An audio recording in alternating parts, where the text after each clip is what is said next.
Jamie Janover back. It's been probably a couple years already. I've had him on a couple times before. It's good to see you again, Jamie. You're a musician, an artist, an emissary of the Resonant Science Foundation and Nassim Harriman. I mean, we've been doing some of those shows since we've last talked to you, and it's always kind of one of our favorite topics to talk to guys like yourself about what's going on in the world. So thanks for joining us again. Yeah, thanks for having me.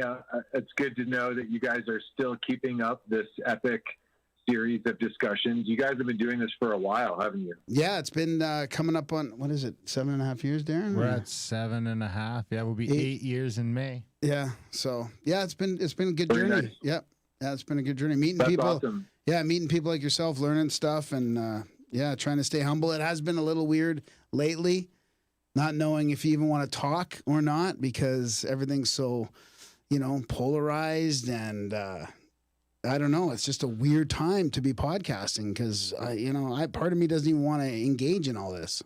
Well, I mean, honestly, if we're being honest, that's part of the reason why we're here is because we kind of spent some of the summer stuck in like a COVID circle where we're chasing down Great Reset stuff and COVID this and pandemic that and just we kind of got stuck in there so much. And then when Thrive 2 came out to kind of look at some of that stuff again and just to kind of it was super refreshing to talk to Foster and start because I want to say it was like, a year and a half or 2 years ago when we were talking to Adam and Marshall and kind of really getting into it. And it just Thrive 2 and talking to Foster really, I guess, sort of just, I don't know what the word I'm looking for is. It inspired you. It inspired me to just kind of to take a step back from all that and remember that, just like a year ago, we were really excited about everything. It's an important time to actually do the thing more than ever.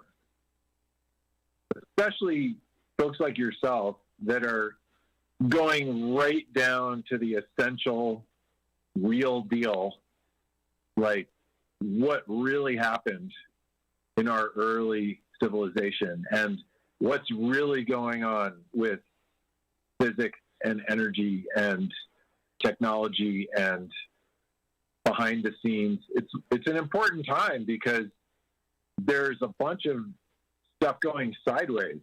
And if the people that are not in perfect resonance and like figuring out the correct story before everything went sideways, if those people are not active and saying like, this is whacked, what is going on? Don't you guys realize that if we did this and this and this, it could be like this? That's important. You need to be able to visualize what is different and not being stuck in this loop that we're in and all the craziness. You really do need to point your attention in the direction you want to go. And so going silent on a podcast like this is not the way. It's more like keep calling folks like Foster Gamble, who stuck his neck out really hard on Thrive 1 and Thrive 2, to be like, yeah, I'm going to call out all this stuff, and I'm going to feature stuff that is usually not featured. It's an admirable thing to do. And so I appreciate you guys, having me on here and doing this on a regular basis. I think it's my third time with you. And we sat down in real life, face-to-face last time, I believe, right?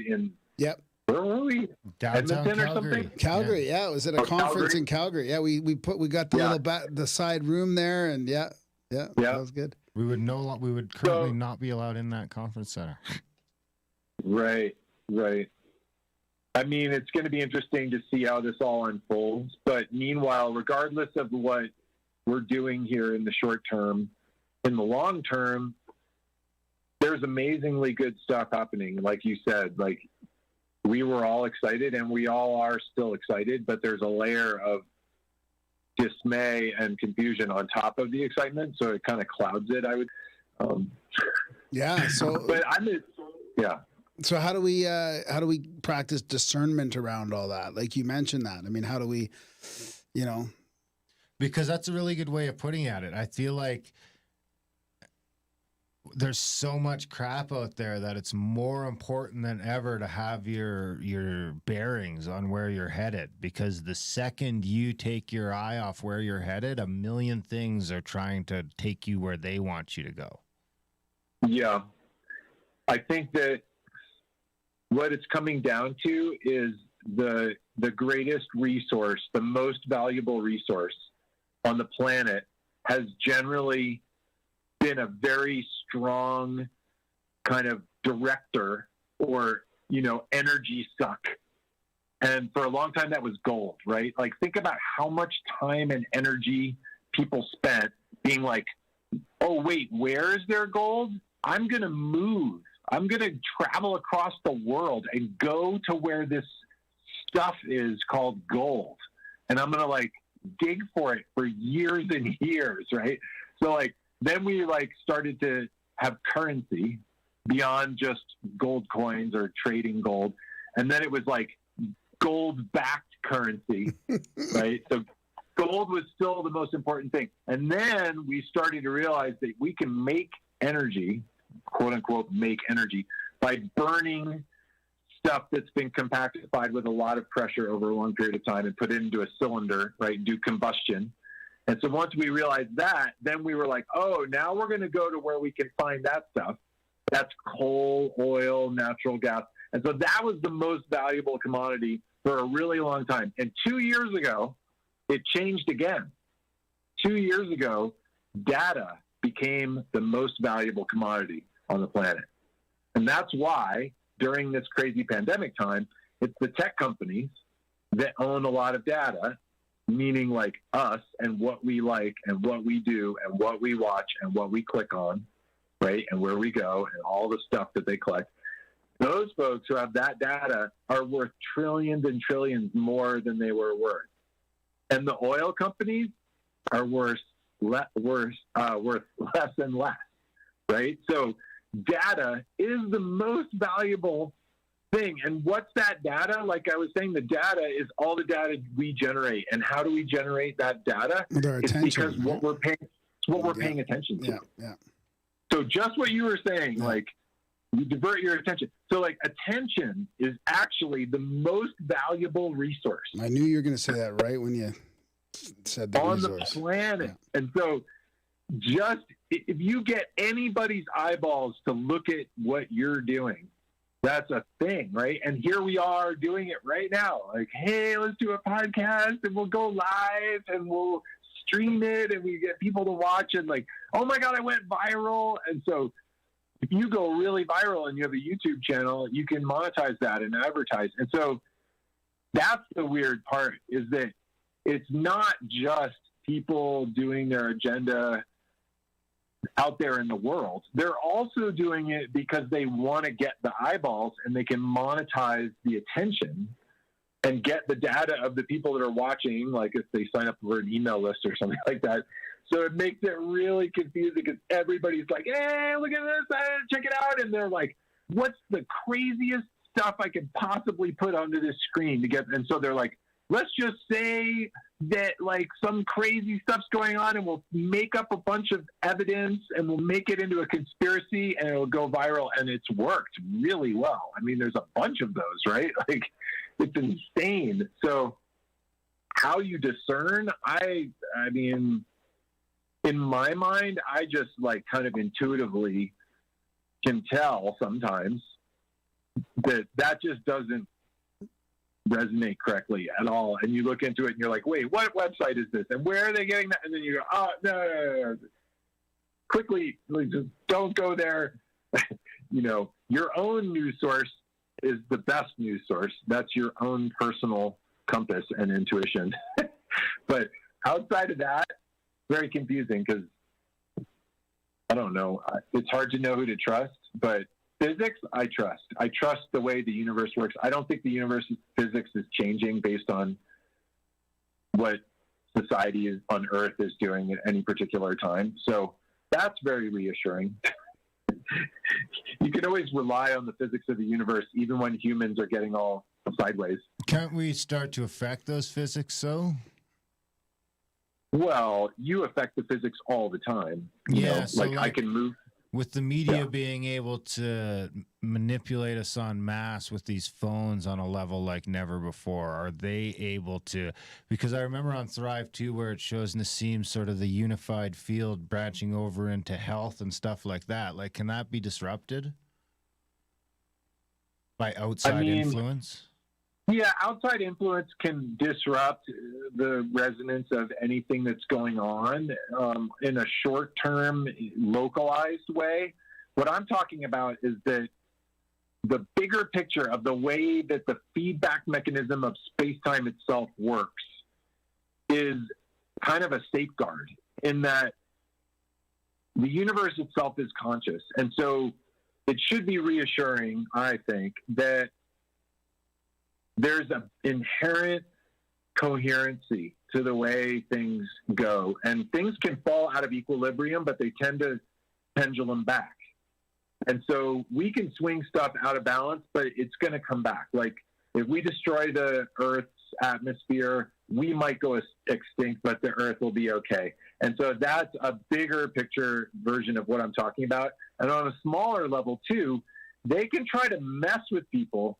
But I think deep down, people have an internal compass that knows right from wrong and want to like move towards more fun and more coherency and less not fun and violence and pain and suffering and disease and things like this. So I think in the end, there's more good people moving the needle towards good stuff, and that the bad folks that are doing stuff that's trying to like disrupt are running out of time and money. They used to hide really well and be really effective at the game of whack-a-mole. Like Nikola Tesla popped up and they were like, boop, and they just went, boop. Nikola Tesla was flattened, patents taken, died poor, and all this stuff. Now we've got like 100,000 Nikola Teslas running around, right? Like just look at that Thrive 2, right? Foster's like, we're going to go to Africa, and then we're going to go to Thailand, and then he was all over the world, and people are like, yeah, not 100% sure how this is working, but look, I'm running stuff off of something that's not plugged in. Like, there's all kinds of people that are breaking ground in taking the energy from space-time into technology. And man, when that hits, all the folks that are trying to keep us tampered down and our data and all that stuff, it won't matter. We'll have as much energy as we want wherever we are. That's basically infinite abundance at that point. The idea of work, that we have to hoard natural resources for later because like we're going to run out of oil, so we have to invade another country and take their oil. That stuff goes away. Then it's like, oh, we have unlimited amount of energy everywhere all the time.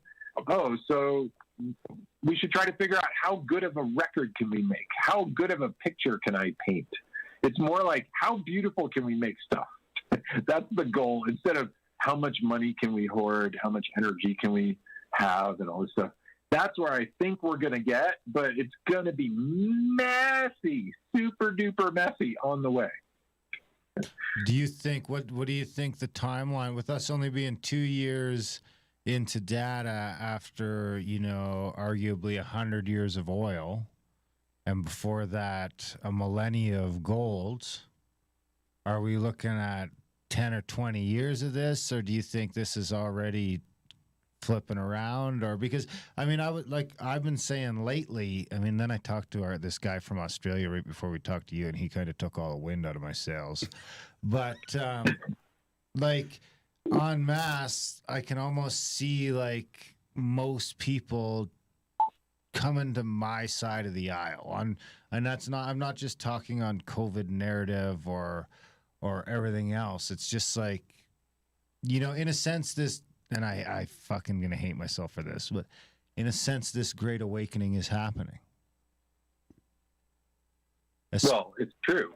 Yeah. And especially it seems like over the last 3 years. The last year especially, COVID seems to in some ways bring a lot of it to light, where stuff that people wouldn't, because we've been talking about it for years, but it just sort of starts coming up in your real life, where a guy that just knows that you got a show that doesn't really talk to you for the last couple of years mostly because of that, you're the weird guy. And all of a sudden it's like, you know, I'm hearing this shit all over the place, not just from my podcast buddies now. It's like, you know, it's become ubiquitous. And in Graham's defense, Trump is responsible for some of that, I would say, as kind of bringing it to light. But I don't know. It just, the Great Awakening.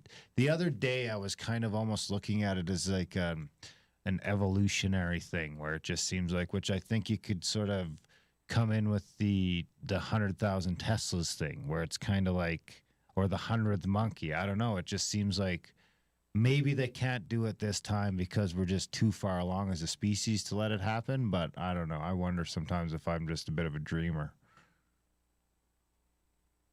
I don't know. I feel like we're going to make it. It's going to be okay. And we're in the super early days. Like, this is the old days.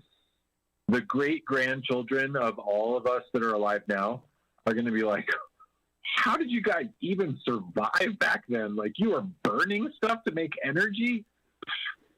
Damn, that's old school, great-great-grandpa. You know, it's not... We're messing up, and we only are just barely starting to figure out that we're messing up, and we're like, oops, oh, we got to change what we're doing. Hold on a second, hang on.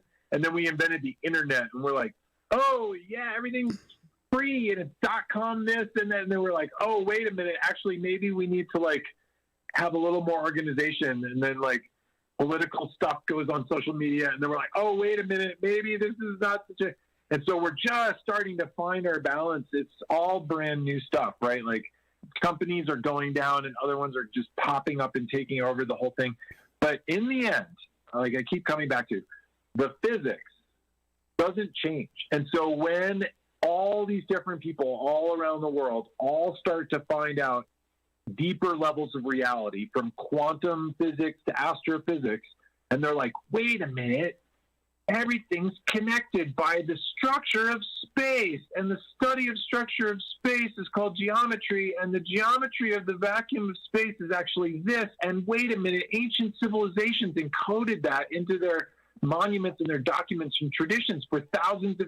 How did they know that? And then, oh no, it's all coming together. And that's why people that thought you guys were insane, and their grandmother and their aunt, are now coming around and being like, I'm hearing that crazy stuff you guys were talking about now. It's in my church. It's in my yoga class. It's in, like, people have flower of life on stuff. They don't even know what that is. And it's like, it's everywhere. And it used to be like, flower of life? What are you talking about?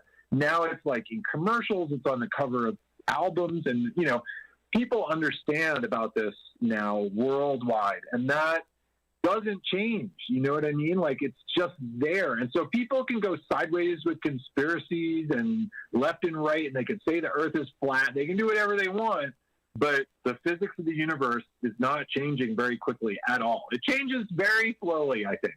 Like, the speed of light may not have been the speed it is now 13 billion years ago. Maybe it changed a little bit. It's pretty static, doesn't change a lot. Like, the physics here is the same physics on the other side of the galaxy, as far as we know. And again, that's very comforting. Like, things are actually pretty damn stable around here. It's just us being really confused that is causing all the problems. We just have to become less confused. And you do that by studying the physics and the science of the universe and understanding how stuff works. You're like, oh, if you move a wing fast enough, you could create lift. When they said you could build an airplane, physics papers came out saying, no, it's impossible. You can't fly something heavier than air. Now, I don't know why they didn't see birds at that time. But anyway, now we understand, oh, you can create a dynamic in the atmosphere and get lift. Now we're going to figure out how to create a dynamic in space-time. Because if you can get a dynamic in space-time, then you can also get lift. And you don't need to move air. You could be out in between galaxies doing that. And that's maybe why we see craft that can turn at 90 degrees, as told by the Navy pilots in the New York Times a couple months ago. Like, when this stuff comes out, don't worry about the conspiracies and which political party is in charge in which country. It's So all going to Do you seem feel like that's very inevitable? cute. Do you feel like that? Because you're kind of closer to it than we are. Do you feel like, because we're a little jaded on that stuff, and we feel like that the establishment is actively trying to maybe suppress or stop some of that Oh, from sure. coming out. Of course But do they you are. think do you think it's like the dam's going to burst here any time? I don't know about the timing of the dam burst, and it's really tough to predict. Everybody that's tried to predict, they're going to land on the White House lawn and talk to us, and I don't think it's going to be like that, but it's inevitable because, again, the physics of the universe doesn't change. There's no way in hell we're the only biology in the universe. There's just no way we're the only biology. I mean, we used to, remember when I was a kid, they were like, oh yeah, we're definitely probably the only life, because like water, you have to have water. And most planets, it's either frozen or evaporated. There's probably no water. And then we're like, oh, we found water on the moon. Oh, we found water on Mars. Oh, there's water coming out of the sun. Oh, stars are born in clouds of water. Oh, wait a minute. We can't find anywhere, including in between galaxies in the middle of space, where we don't see spectral lines of water molecules. So, like, water is everywhere in the universe, you guys, which means life is everywhere in the universe. And we don't know. Because just like the guys who are probably sitting on the shore of some ocean 100,000 years ago were like, I wonder what's over there. But we don't have technology. We don't have boats. We can't swim that far. So they didn't know if there were other people over there. And there were other people over there being like, I wonder if there's people over there, but we don't have any boats. Then they invented boats. And we're like, oh, there are people over there. Right? And so that's where we are now. We don't have boats that can go faster than the speed of light. So going across the galaxy is very inefficient. So it's going to change. Could you think that would a good analogy of the pendulum being right now? We're all being, I mean, there's lockdowns happening everywhere. People are, wearing masks all over the world. We're being sort of we're being tyrannized, really, for something that's kind of subjective. I mean, is this going to be maybe an event that wakes up a lot of people to new science? I mean, science has been suppressed for so long, and Nassim has been pushing back against the mainstream. And I mean, I feel like this is part of the trust in Western institutions is just becoming at an all-time low, whether it's scientific establishment or your media, your medical institutions now. I mean, people are saying, what the hell's going on here? So is that part of the messy waking up here?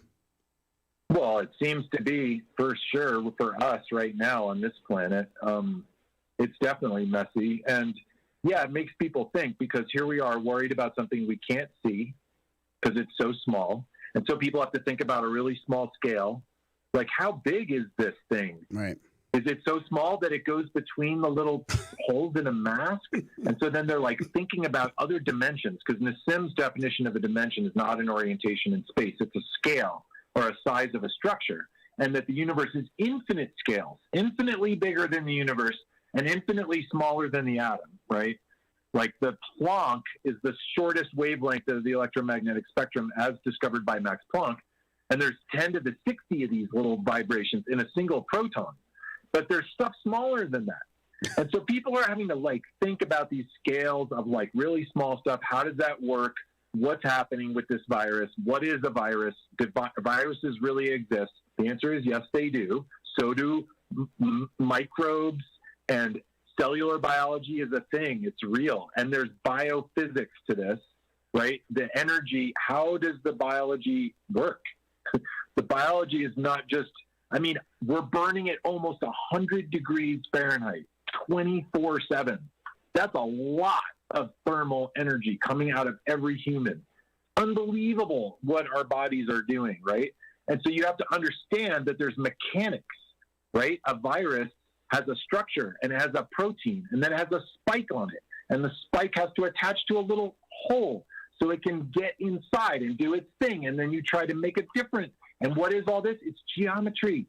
We have to do a Rubik's Cube puzzle of like, oh, we need a specific geometry to stop this geometry from attaching to this geometry, so it goes into the cell and it messes it up. And then the body reacts to that and overreacts and causes all these problems.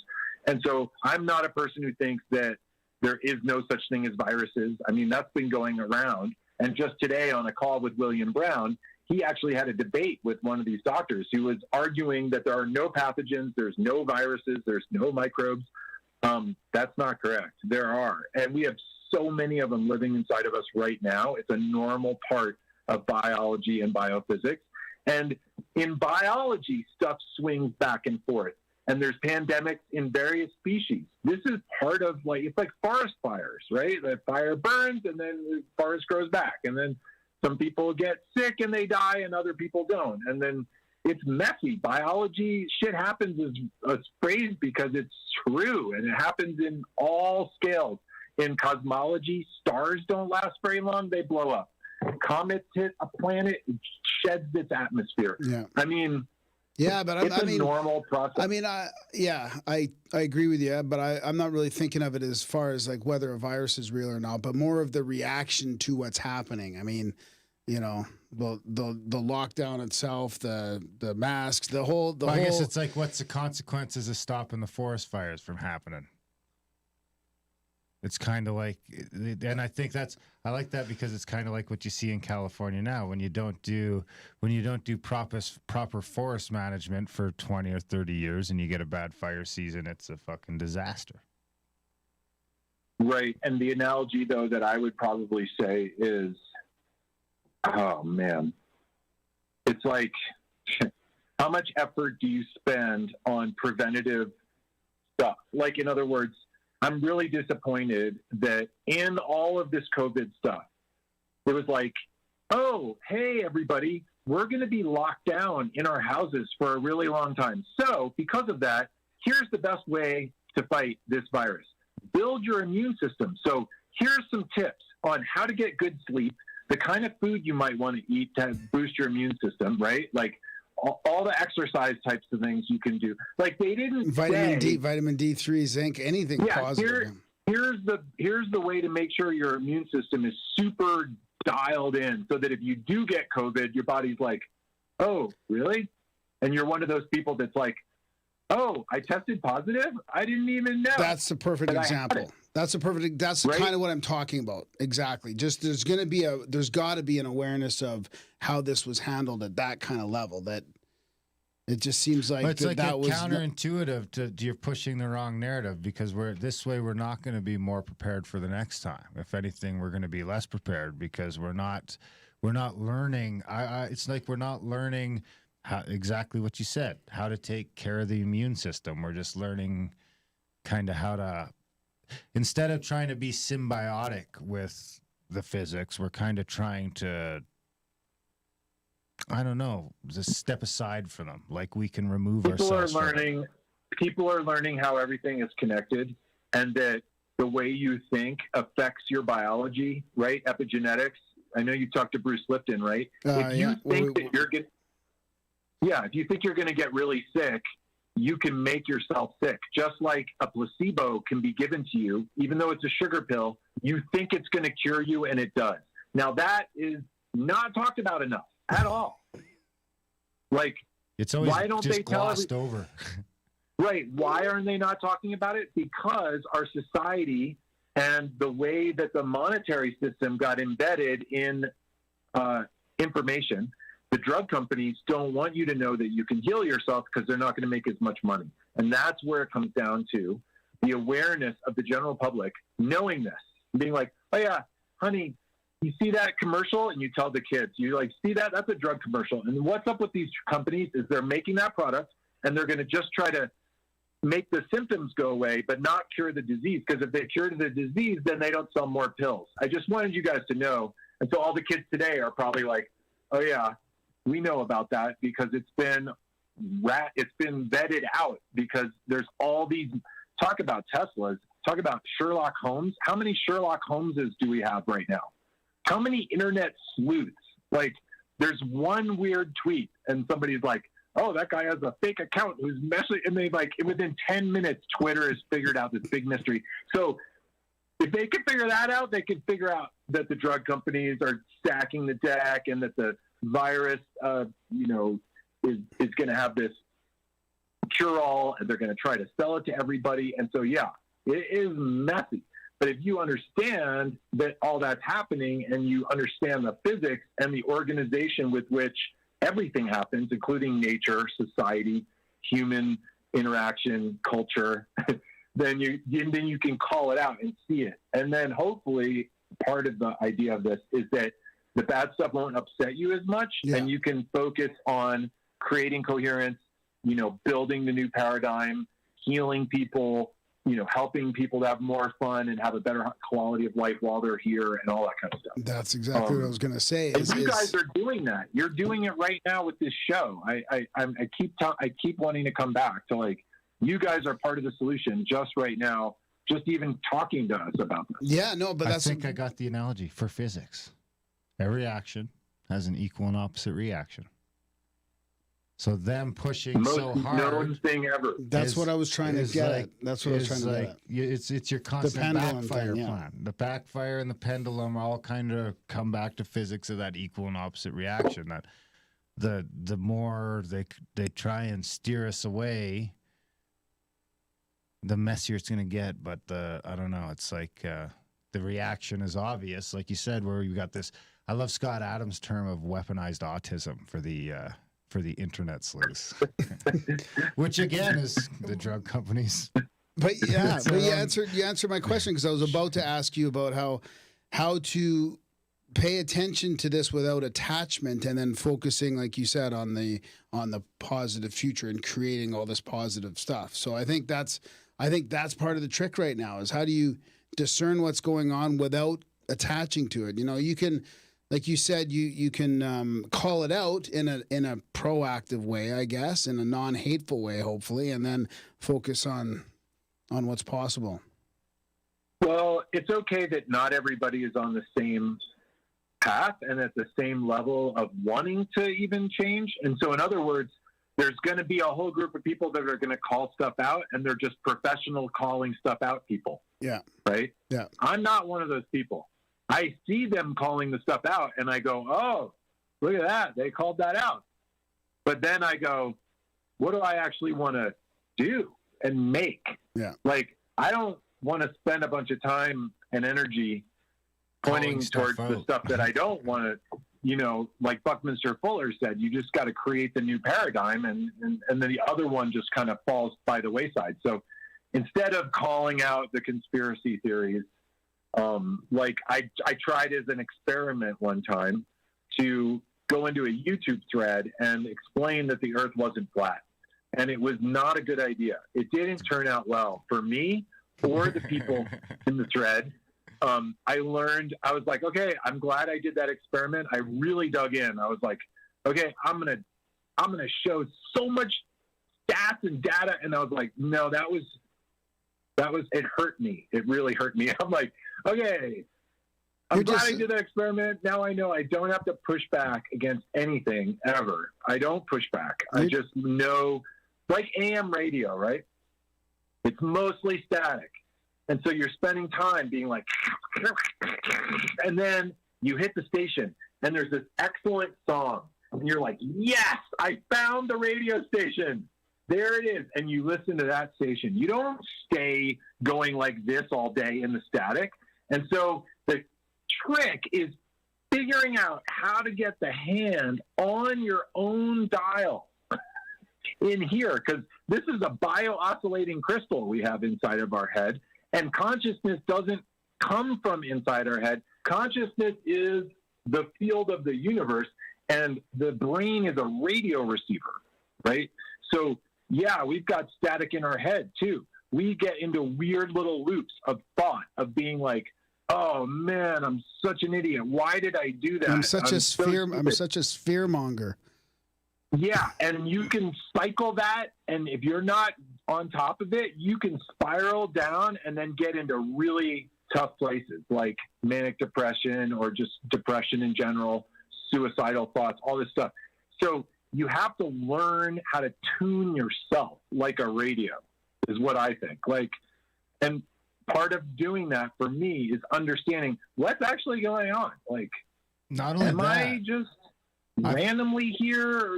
Is there some order to this? Where am I? What's going on? And you find people that are in coherence and you talk to them. And then hopefully those people get together and create more coherence. And it's happening, right? Like you guys. And we all get together and we're like, oh, that guy's got a cool piece and that guy's got a piece. And then you've got all these great people talking to each other, collaborating. I mean, I'm inspired because like a year ago, you guys, 13 months ago in October, I was honored enough to get to go to Dharamsala and meet with the Dalai Lama because Nassim Haramein, Robert Edward Grant, and Alan Green got to go present their work to His Holiness. And I got to witness this meeting where here's like the most knowledgeable Buddhist on earth, the Dalai Lama, His Holiness, who knows all of the tradition of Buddhism and all the tradition of religion that led to now, who met with Carl Sagan, who met with all these physicists in all these physics departments around the world, because he wanted to show that modern physics is saying the same thing that Buddhism is saying. And I got to witness Nassim Haramein explain his unified field theory to the Dalai Lama in 10 minutes. And at the end of this explanation, His Holiness was like, okay, well, what? He's like, okay, there are all these little particles that make the proton, but what keeps that together? Kind of like looking over his glasses at Nassim. And Nassim's like, spin, angular momentum. And His Holiness was like, and then he goes, hold on a second. And then he says a bunch of stuff in Tibetan to his assistants, and he said, go make lunch for these guys. He's like, yeah, this is going to be a longer conversation. Turns out we met with him. Instead of having like a typical, 10-minute to 30-minute, maybe 45-minute or an hour meeting, we had a 4.5-hour hangout with His Holiness. And so it was epic because what we realized is that in Buddhism, they have space particles. Nassim was like, you have space particles? He's like, yeah, we have more subtle particle called the consciousness particle.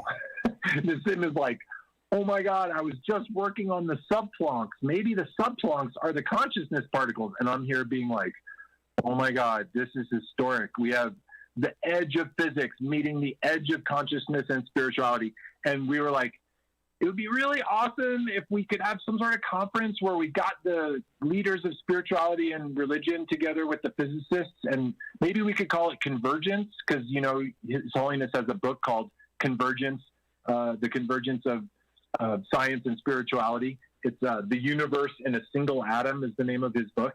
And so he was like, yeah, good idea. He's like, can you get the UN involved? And we had Hans Kierstead there with us, a friend of Robert Evergrande, who's a renowned stem cell researcher. And he's like, yeah, actually, I was just meeting with the UN. We can get the UN involved. So, long story short, I'm now hopefully helping this group to get this conference together that will now be on Zoom instead of being in real life. And hopefully we'll have some top people in the world of consciousness and spirituality and religion talking in real time with physicists and scientists and medical people, so that we can bring all these different viewpoints together to show that it is all just one thing. And here we have the math for it. We have the old ancient civilization stories for it. We have art that represents it. Look, it's everywhere. So you guys can all stop fighting right now because every religion is correct, basically. Wouldn't that be nice if we could just stop fighting over our books saying different things? It's kind of absurd. But I'm very optimistic because I got to witness that in person myself about a year ago, and we're in conversations now to make something like that happen. When it's going to happen, I don't know, but we're working on it. That's fantastic. How did that journey play out on your personal spirituality? Because it had to be like you're coming at it from a sort of straight science perspective. Like, did you know going in it was going to, like, I guess, were you spiritual coming in already? Or like, how did that react with the whole process of coming to terms with this?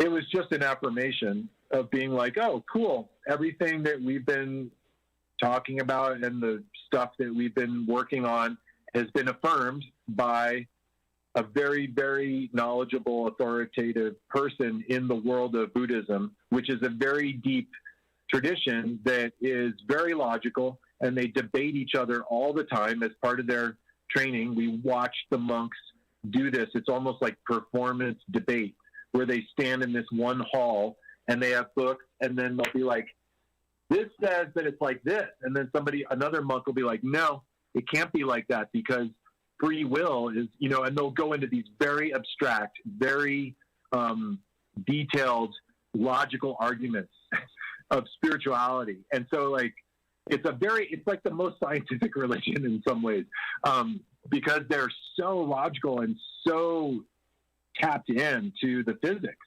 And so it was an affirmation, really. I feel like all spirituality and all religion is trying to get at the same thing, and they're just doing it in a different way. It's like saying, I'm playing music, and one guy's doing like death metal, and somebody else is doing polka, and somebody else is doing opera, and they're really different, but it's all music, and it's just a different style of music. So maybe religions are styles of faith, and we can just let everybody pray however they want. It's fine. You can believe whatever you want. It's all good because there's only one thing, and we're part of that one thing. We're in it right now.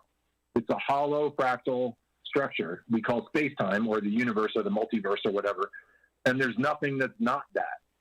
Everything's made of space. Like atoms are 99.99999% space.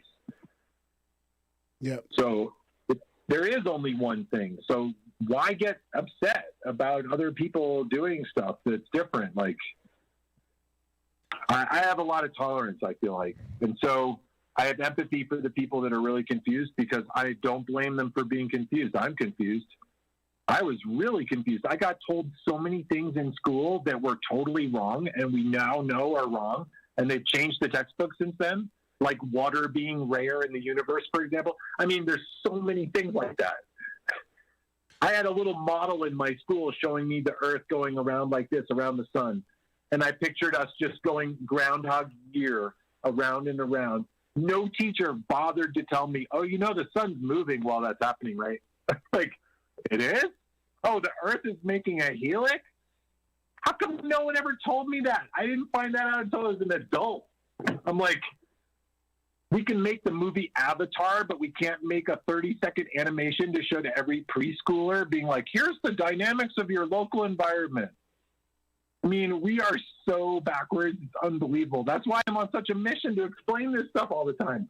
I'm like, did you guys realize I show this animation to people? And I'm like, how many people have never seen this before? And there's people who are like, and I'm like, can you believe this? Like, the Earth isn't just going in circles. The sun is moving and the galaxy is turning in a cluster of galaxies in a giant dipole called Laniakea. There's the great attractor and the great repeller, just like an apple or a sun or a planet or a proton, except with galaxies as these little dots forming this giant I mean, and we just figured that out, a few years ago. Laniakea, it's been around for like 5 years or something. So, I mean, you can barely keep up with the rate. You go to physics.org and look at the articles every day, and you're like, really? They just figured that out? Like, there's missing matter in the interior of the sun? That means maybe it's a black hole. How come they're not talking about this? I'm telling you guys, the stuff is going to change, and we're going to look back and be like, oh, my God, we used to light matches to make energy. It's cute. I feel like we're in the quaint old days when everything was like super confused, and we're going to get less confused soon. Well, hopefully. My kids still can't believe when I tell them that I couldn't like watch shows on demand. Yeah. They just, it's a different world to them. They're like, what do you mean? Oh my God. And I was like, well, yeah, Forget we had to about get up that. on Saturday to watch cartoons. I mean, the protection that was built in was there was like, we were still wholesome enough them to have like advertisers agree not to poison our minds too much. Where I feel like now that they do have that on demand, that also came with the loss of that protection. But it's interesting to see how quickly the zeitgeist can completely change to like them to that is the same as, my grandma telling me they didn't have power. And I'm like, what the fuck? You mean you didn't have power? Right. I mean, I'm dating myself, but I'm old enough that when I was a little kid, if you called somebody and they weren't home, That's it. they're out of luck. There was no answering machine. Yeah. You had to run and try and find them. Yeah. You'd have to go. You'd They actually would go. Then you'd go out the door and try and find them in the neighborhood or something. Yeah, it was a pad of paper and a pencil next to the phone. Yeah. And then they invented the answering machine, and it was on a cassette tape. Yeah. Right? And they were really small, and it was only 30 seconds long. You'd have to flip it over. And then they invented slightly bigger cassettes. And then it was digital answering machine, and it was like, oh! And then if it you was don't like answer in answering 30 machine, seconds, you're a call scumbag. waiting. Woo, you know. Yeah. Now we're like M1 chip. That's the latest thing. And then we're going to be like, oh my God, remember when they only had the M1 chip and you couldn't just like transmit your thoughts from your brain to your mom instantaneously across the country? I remember I used to call my we cousin. already have it. I used to call my cousin all the time when we were kids, and he'd get all excited. I'll be like, yeah, why don't you come over? I got this new video game, or we'll play hockey, or like, okay, I got to go ask my mom and dad. And I'd be waiting. Well, they have Neuralink. And waiting, and then all of a sudden, like, bang, bang, bang. Because we only lived, like, you know, like 5 minutes away, so he'd show up at the door, and my mom would send him back home to go hang up his phone. Now we have prosthetics where there's no wires. Person thinks about moving their hand, and the robot prosthetic hand moves. So we already can transmit ideas, or at least mechanical, you know, muscular impulses out of the brain wirelessly to a device that then reads those and does the thing that you were thinking. It makes That's you wonder happening what's right now. happening in the background between brains. And what's happening in the black budget, where the military has crazy technology that we don't know about. And so a lot of the crap caused 9/11, probably that. Yeah, and those guys too, the military industrialized complex, have kids and grandchildren that are on social media that then go, wait a second, that's how that, and then they go, Dad, are you really doing what I think you're doing, or Grandpa? And then they're like, right? So like, even the guys who are doing bad stuff are like getting exposed to popular culture. I mean, think about how far we've come from the 60s, where just like even being weird and like dressing weird or having weird hair, you know, you were like bad, you know? And now the biggest company is called Google. I mean, it's so far different than what it was just a short time ago. Now innovation and being different and being weird is the best. And like, you can just do outrageous stuff and like push the envelope and change the way people are doing stuff. And so do you ever wonder if just to look from a nefarious, do you, because you are at the forefront of this, right? You're talking about now what could turn out to be maybe one of the most important Zoom conferences in the history of the fucking universe, or at least our version of it. Actually, I was going to ask you later if I can come and watch that, if you can get us into that somehow.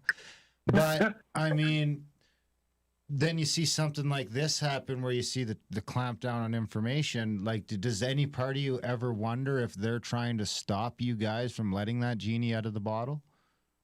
Yeah, but there's too many moles. They don't have enough hands to play whack-a-mole with everybody, right? There's too many Zoom calls. They can't shut down every Zoom call. They can't shut down every social network. They can't shut down every, you know, light of somebody who's illuminated, who's speaking the truth. They're not gonna be able to do it. There's too much good stuff. And like I said, once you have free energy, once there's unlimited energy available to every human on the planet, a lot of these control mechanisms won't work anymore. It's the most important part of all this is the energy, I think. Yeah. I mean, in the history of civilization, the way we make energy and where that energy comes from and who controls that energy has pretty much run the entire show the whole time. Yeah. And it's your heat, your cold, your protection, your food. I mean, with all that, you don't, like you said, you know, you don't need all these industries around either, right? If that everybody makes you has wonder. that. Again, that makes my spidey senses tingle of the recent like upspring of pharma is them just it's like, holy fuck, we're losing energy. What can we grab onto? Does it scare them about health? Or, you know, the next one. But then the second part of Thrive 2 is about health. So I was like, hey, we got you motherfuckers coming and going. The kids right now that are, you know, in their late single digits to early teens have the tools and all this information that no one had when they were that age before. And so there's serious genius 12-year-olds and 13-year-olds that are inventing new technologies that are like curing diseases, cleaning up pollution, solving our biggest problems. And so I'm very, very optimistic about how this is going to turn out, because most of the strange, sideways, weird, controlling people are old. They're old and they're white and they're male. And they're not going to be around that much longer. And they're trying to teach their kids to be like them, and their kids are not having it. They're like, no, Dad, I like trip hop and going to Burning Man or whatever. They're Or like, at least I'm it's not gonna... filtering out. Like they might get it to the kid and a little bit to the grandkid, but by the time it gets to the great grandkid, it's sort of lost. I mean, I'm with you on. I mean, right off the gate where you start talking about attention as a currency and stuff like that. I mean, that's the stuff I've been kind of saying on the show for the last little while. So I mean, it's been a pleasure from that sense. Just from like I really think the most important thing we can do right now is pay attention to where you want your life to be going, and focusing on that during the day. And the thing is, just getting onto the Twitter and the social media, it actively makes that harder. Like it's almost like it increases the static. The more time I just noticed that the more time I spend on this thing looking at social media, the harder it is now for me to pull up out of that and go edit the podcast, do the interview, fill in the blank, whatever my creative expression is or whatever it is I want to be doing, even if that's hunting or, cleaning the house or whatever. It's just that instead I'm sitting on the stairs trying to get my wits back about me, because that's part of the training, though, of tuning the dial of your emotional body and your consciousness, is to go through that news feed, even on a micro level, while you're scrolling Facebook, and being like, seeing the post, and in a nanosecond, making the decision that that is like going to take you down a vortex like that, versus, oh, that's really interesting, or it's going to go up, and knowing to just keep going. That's Don't where read that. that's where the Buddhist read comes from. Oh, I'm going to read that one. Yeah, only look at content that wants the best for you type thing. yeah, but that's where the Buddhist practice, I think, comes into. Like you were saying, how they could be the most scientific religion. I mean, their whole meditation is based around a process that you can watch your mind and watch your thoughts and learn how to be present and disengage and not attached to all that stuff, right? I think that's why I resonate with Buddhism so much. There's a difference between noticing something and really paying attention and giving your attention to something. Yeah. So like it's when I'm scrolling, when we're going back to social media, because I do a lot of social media, you guys, because I post for Resonant Science Foundation, and I'm only posting positive stuff. Right. I do not call out anything or make fun of anything or be even sarcastic. And I try not to like push buttons. I just want to be like, check out how awesome and interesting and cool this is, or beautiful or something. And so you can actually work on your own practice of that, and also filtering out things like unfollowing stuff that is just going to, and just like be a curator. Like you've got your own private museum, and what do you want to see in your museum? And if something is not good in your museum, you unfollow that or you block it if it's really bad. And so you can help yourself by keeping yourself in the flow of what you want to be seeing. And Buddhism is true. It's very useful on a logistical level. Never mind spiritual, just because it's like about mental practice of like, what time is it? It's right now. Yeah. Okay, now what time is it? It's right now again. Oh, so what am I doing right now? And then you make a decision. Now what am I doing? Now what am I doing? And then you're like, what am I doing? I'm sitting on the stairs. And I'm pissed at this article. Okay, I'm putting this down. I'm going to get on my bike right now. And so it's like doing those micro things. If you keep doing that, you can get yourself in resonance. And once you're in resonance, then you're in a position to see somebody, read their entire existence from just your intuition and seeing what's up with them and being like, blah, blah, blah, blah, blah, and saying just the exact right thing to them in the exact right way and the exact right timing with the exact right emotional intention. And you can change that person's life forever. They'll always remember that moment and they'll never be the same. And so you can learn to do that. And that's a great practical example, right, of how the resonance works. And so I've been practicing that because I saw Nassim explaining the physics of the universe. And I was like, that guy is more correct than the standard model of physics is right now. And 90% of the people he's talking to are going, what? Oh, I kind of think maybe I get some of that, but I don't have no idea what this guy's talking about. And then I'm like, oh my God, don't you realize? And they're like, no, I don't realize. And I'm like, okay, let me explain this to you. If it's like this, then it's like this, then it's like this. And people are like, oh my God. And they go like that instead of like that. And that makes all the world of difference. I've seen it a million times where I sit there and go blah, blah, blah, just like this for 3 or 4 hours. And then I see somebody like 6 months, 5 years later, and they're like, oh my God, that time you told me about, I took all that stuff and then I went back and I changed what I was doing. And then I did this instead. And now look what's happening. And I'm like, holy mackerel, you were going to go into the military and instead you went and started teaching kids. I was like, wow, I should keep doing this, talking about the universe thing. So it's like, just keep feeding back the resonant information to the universe and it keeps gaining coherency. This is how evolution happens. This is how we went from not even being able to leave a message to me calling you and doing the audio through this and the video through this. Yeah. That's a crazy amount of coherency in one lifetime. Yeah. It's lined up pretty good too.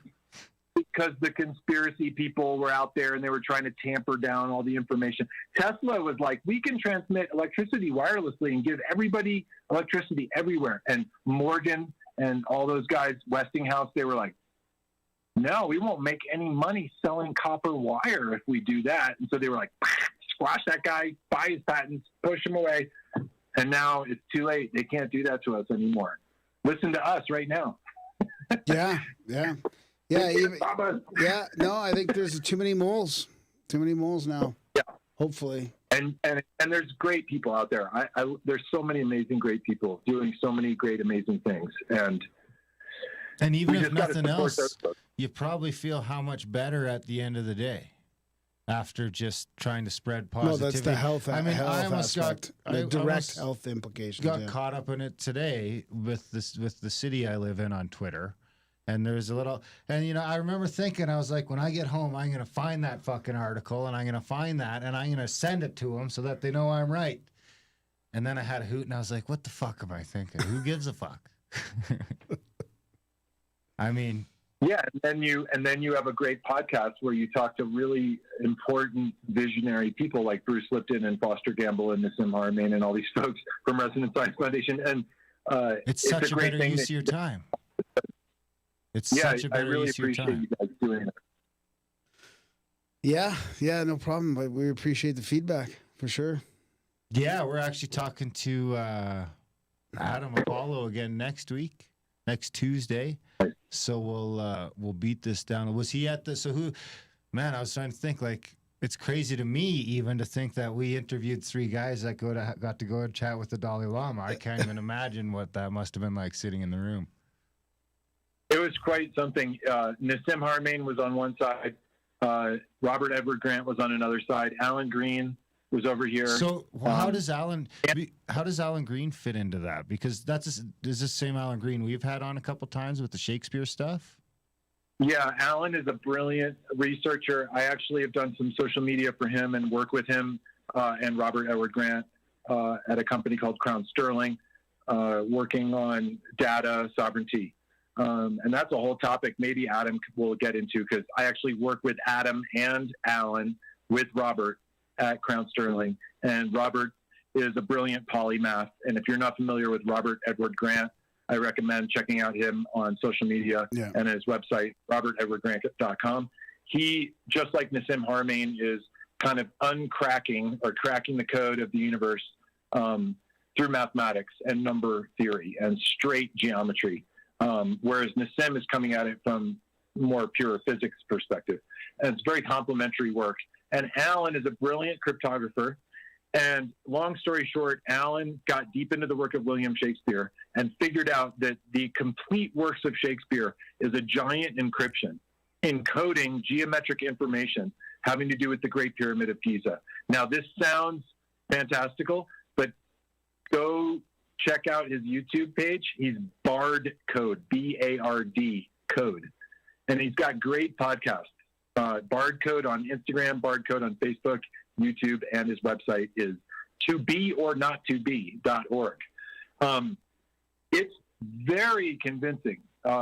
It can't be a coincidence, let's just say. And when you go into the details of it, it leads you to realize that somebody like John Dee, who is the real Shakespeare, got this information from Leonardo da Vinci, who got this information from ancient mystery schools in Egypt. And it got passed through all these traditions and got encoded into these mystery schools. And it's very detailed and very deep and very specific. Can't be a coincidence. And so it's fascinating to have Alan, Robert, and Nassim there. Also, Anthony Morris is a great polymath mathematician himself, a number theorist. And then Hans Kierstead, who is a renowned stem cell researcher. He was the guy who convinced the Bush administration to allow stem cell research to resume.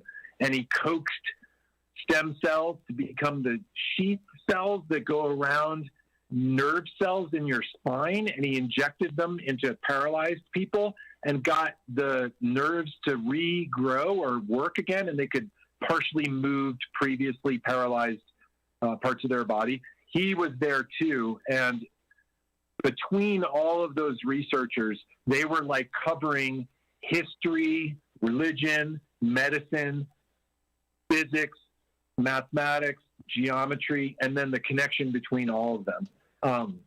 It was a fascinating. I was there to document basically, and to be able to tell these stories as an emissary for all those folks, because I literally work for Robert and for Nassim and their organizations. And I also have been helping out Alan Green, who now has his own team, thankfully, helping him, because Alan's life's work is super epic and it's super esoteric and it's not very widely known or accepted yet. And he's like the funnest guy ever. Yeah, and it's really cool you had him on. He's hysterical. He used to manage Davy Jones of the Monkees. Yeah, our first show with him, dude, blew the fucking people's doors off. It's still to this day, people, I think it was 214 or somewhere in there, but to this day, I get tweets, the best episode of all time. I mean, the downloads reflected. It's one of our most downloaded episodes. And I just remember, like, at the time, my jaw was on the floor. It was just like this fucking epic story. I remember we had people from the UK messaging us saying they were going to go break the fireplace open. And it was just like, if you haven't listened to 214, the first chat with Alan Green, it is phenomenal. There's been a lot of his emails going around lately. He's been pushing. I don't know if that's anything to do with you and the influence through the social media, but is there something new there with him? Yeah, I got him started for a while, and I'm so busy I couldn't really devote enough attention to it. And then he got a whole team together, and now he's doing a podcast, and he's beefed up his website, and he's about to release an online course in the Resonance Academy. And I'm a faculty member of this online platform for courses called the Resonance Academy, founded by Nassim Haramein. There's a core course that used to be called the Delegate Program, and it was like all the information that I was talking about in my Unified Field Theory talks. It got formatted into an online course, and it was for sale for like 5 years. And then when COVID hit, we made it free. Yeah. So if anybody is interested in learning about this physics, you can go to resonancescience.org, resonancescience.org, and there's a free unified science course that you can take that's very extensive and very detailed. And then also in that academy, there are courses for purchase that are different than this free one, courses from Robert Edward Grant, Adam Apollo, myself, Dr. Lydia, a great researcher on ancient temples, just released a course today. Jonathan Quinton, who's great geometer, he'd be a great guest to have. Yeah, I And a was going friend to of say, Nissim. like, when you're done, like the Roger, Robert, all those guys, if you think if they're looking to come someplace and spread their word, we'd love to have them on the show. And if you can make that connection, that'd be wonderful. That connection, yeah. And so, and Alan, to get all this to say, Alan Green is putting out a course on the Resonance Academy about all this stuff, about Shakespeare. So all your listeners that have been interested in his podcast, you can check out his new podcasts that have been out on Bardcode and check out this new course that's coming. I think it'll be out by the end of the year or early next year, like January or something like that, pretty soon. Excellent. Super interesting. That's great. I have a course on ancient Egypt called Ancient Egypt Revisited. If you're interested in learning about, ancient technology evidence in Abydos and on the Sphinx and the Great Pyramid. And stuff like that. Nice. So what That's about fantastic. is the conference now? Is this something that tickets will be sold for? Is this strictly just a Convergence? No, well, convergence? Yeah, we'll probably try to make it free. I don't think we're trying to monetize this. The idea would be to do a Zoom, and we don't know the format or when or how long or who's going to be on it. All we know is it's called Convergence, and we hope the Dalai Lama will be on it for some period of time during the event at some point, and that Nassim Harmain and Robert Edward Grant and Alan Green will be there. But we do not know who else is going to get invited. And the list of people that we want to reach out to is an unbelievable list of people. Because you can imagine if we have His Holiness saying, yeah, I'll do that Zoom on that day at that time, you can pretty much call any human alive today on the planet, name anybody, President of the United States, whatever, and be like, would you like to be on a Zoom with the Dalai Lama? And they'll probably be like, oh, that's cool. Sure.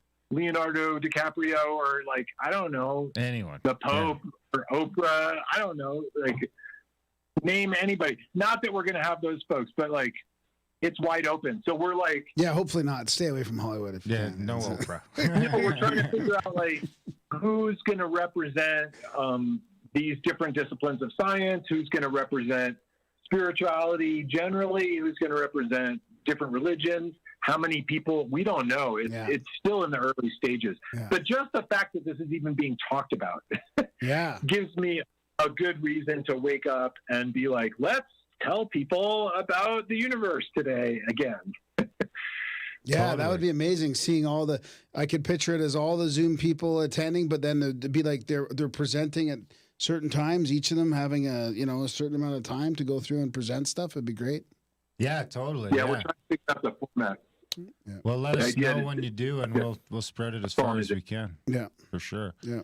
Well, Jamie, time's flown by as That was usual. a blast. It's funny because I was just saying to Graham, we were trying to, I don't know why I was inspired to reach out to you and Adam and have you on the show randomly, but now that we've chatted, it really couldn't have come at a better time. I feel like this is just what I needed, and hopefully a bunch of our listeners too will get that.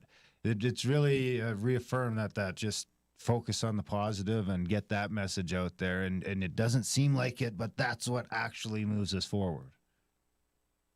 Yeah, I mean, there's so many trite, kind of like quaint phrases that have been used so many times, and it's because it's true. Like, you can't really fix the world until you fix yourself. So it's good to just like get your own resonance together enough that you have extra to spread out. If you're just in a bad cycle, you're not going to be able to help. It's like put your own mask on before you put the mask on your kid when the airplane mask drops down. Yeah. Pretty much for everything. Like, make sure you're fed and you've slept enough before you do a podcast, stuff kind of like that. But I love the way you describe the process when you're in resonance, noticing the things that are in resonance and being able to focus on that and then spreading it around. I love that. The honesty and the authenticity now resonates to that person, and like you say, it's just a moment for you, but for them, it's hit home, and it's like you could just be doing that all the time if you instead of doing the opposite, which might be spreading some article that's just pissing someone off or riling them up. You know, I can be as guilty about I that think as the ever. When I intention get is pissed important. off Yeah. about personal sovereignty, I can go on a tirade and, you know, post a bunch of these memes and I'm fired up. But it's what am I actually accomplishing with that fired up? All right. The important thing is you create your own reality, and reality is creating you. It's not a one-way thing. Like, if we all created our own reality, we would never meet. So you're the center of the universe, and don't forget, so is everybody else. And there's a responsibility there, too, because not only that, we're somewhat responsible for each other's. So, you know, you don't want to fuck it up for everyone else either. Yeah, because there's no separation. It's an illusion that there's space that's in between us that's not full of energy. It is full. Yeah. Bill Hicks was right. There's no empty. Awesome. Thanks a bunch, Jamie. Come back. We'll have to do this again, probably about a year down the road, judging by the back catalog.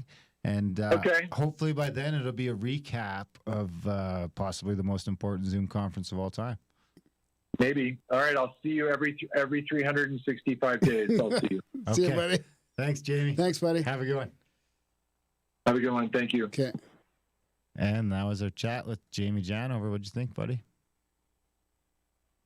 That was full of energy and resonance. Well, it was resonating pretty good. Honestly, that one I didn't have a lot of research done because we've been touching on the subject over and over, and I just kind of wanted it to be like that, and it was good. I was a little worried about me being able to keep up, you know, in that way, because it wasn't like there wasn't like a new book to discuss or a new thing, right? It was just talk to Jamie about what he wants to talk about, and that was fantastic. I mean, the whole thing about the Dalai Lama and the process of resonance, and I just loved it. When he started the whole show with, because the second he started going down the attention road, I knew where that was going to culminate right away, and I was just like, "Yep, perfect. This will be a great show. Yeah, great show. Yeah, exactly. And we had to stick with it a little bit because the universe tested us on that one. It really tried to convince us not to do this show tonight. Well, I don't know. Yeah, I don't know if it was the universe or the internet. Yeah, or you think it was a deep state? I don't know. No. Big thanks to Jamie for coming on the show, spreading his good fight. I mean, I think actually Jamie was probably the first one of the bunch we ever had on, right? Yep. Because I remember when we first had him on, I wasn't quite sure what we were getting into. Yeah, I think he was. I think the title was even had something about percussion in it. Yeah. Oh yeah, because he plays the percussion dulcimer or whatever. I still think that Trump Biden. I think it's a dulcimer. Is it a dulcimer? That Trump Biden fucking video is like the best thing I've seen on the internet in months. Yeah. It's so funny. Anyway, big thanks, Jamie, for coming on the show. Big thanks for the work he's doing. I mean, this would be great if we can have Adam on again next week and kind of circle around through that whole crew. It's kind of exciting times over there. Big thanks to you guys for listening. If you are getting a little value from the show, like I think maybe some of you are, maybe you're not. I don't know. If you're not, let us know how we can make it more valuable. But if you are getting some value from the show, from the, you know, with the black budgets and the audio books and all that stuff we've got out there now, you know, we're looking at well over 500 shows out there for free. So adding a little value to your life, let us know what it's worth. Grimerica.ca/support. That's our really only feedback loop is the monetary one. We get a lot of emails. Yeah, you can email Grimerica.com. Fight off the trolls. Yeah. But Grimerica.ca/support, that's where we get the energy to keep things going in a positive flow, positive direction around here. The chats, Grimerica.ca/chats. And you got to do all that stuff.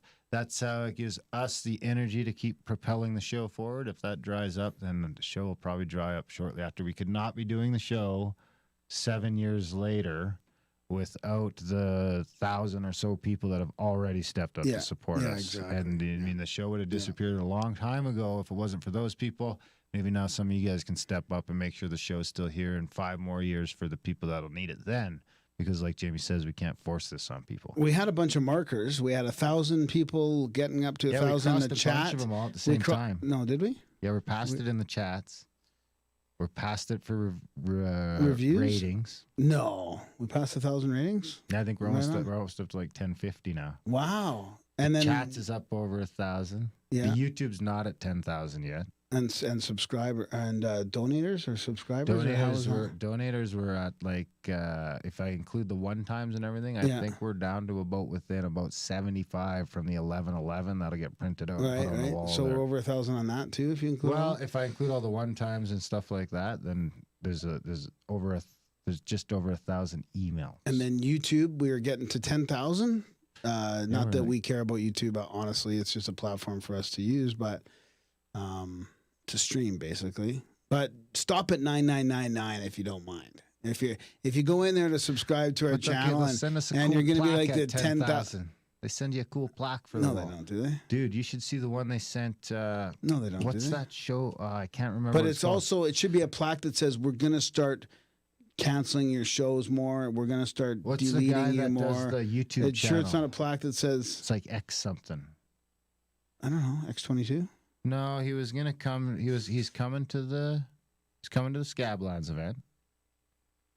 Let me see. I can find it real quick because he was just actually put a post. He got to 100,000 subscribers on his YouTube channel. Wow. They sent him like a silver record. Wow. Yeah, but that doesn't mean 10,000 gets that. I was thinking. I think 100,000. No, they're going to send you. They could just send we're us about to. a print. We're about to Uncharted demonetize X. you. Uncharted X. That's what it is. Mm. We're not monetized. We can't be demonetized. We cannot be demonetized any further. Anyway, stop at 9,999. I think. Well, who gets to decide who's going to be 9,999? I can't find it now. Anyway, I thought for 10,000 they'd send us like at least a paper one. Doesn't have to be platinum. Maybe a paper one. I don't know. I think it's 100,000. They don't even minimum. have the right address. 100,000 is minimum. And now the original place has sold, so we're gonna lose access to it forever. Anyway, we love you. Be kind to each other. Pay attention to what you're paying attention to. Thanks for listening, and we will see you next week. And thanks for watching live. Thanks for watching live, guys. Yeah, putting up with our nonsense. This episode comes at a good time as I was freaking out all day about Canada being all in for the Great Reset. But I have to focus my energy on positive. I'm having the time it's hard. of my life. It's tough. Manicure. It's tough. I know. I can't. It's tough. Yeah, Graham is in the struggle. It's Graham tough. Well, we just found out this morning about the mandatory masks in our tiny little town. It's so disappointing. Graham But almost anyways, cried. I felt That like was the fucking message crying. I got. I feel like crying. I advise him not to cry. Did you shut the live thing down? No, not yet. Oh. Should I? No, I don't know. I didn't know you were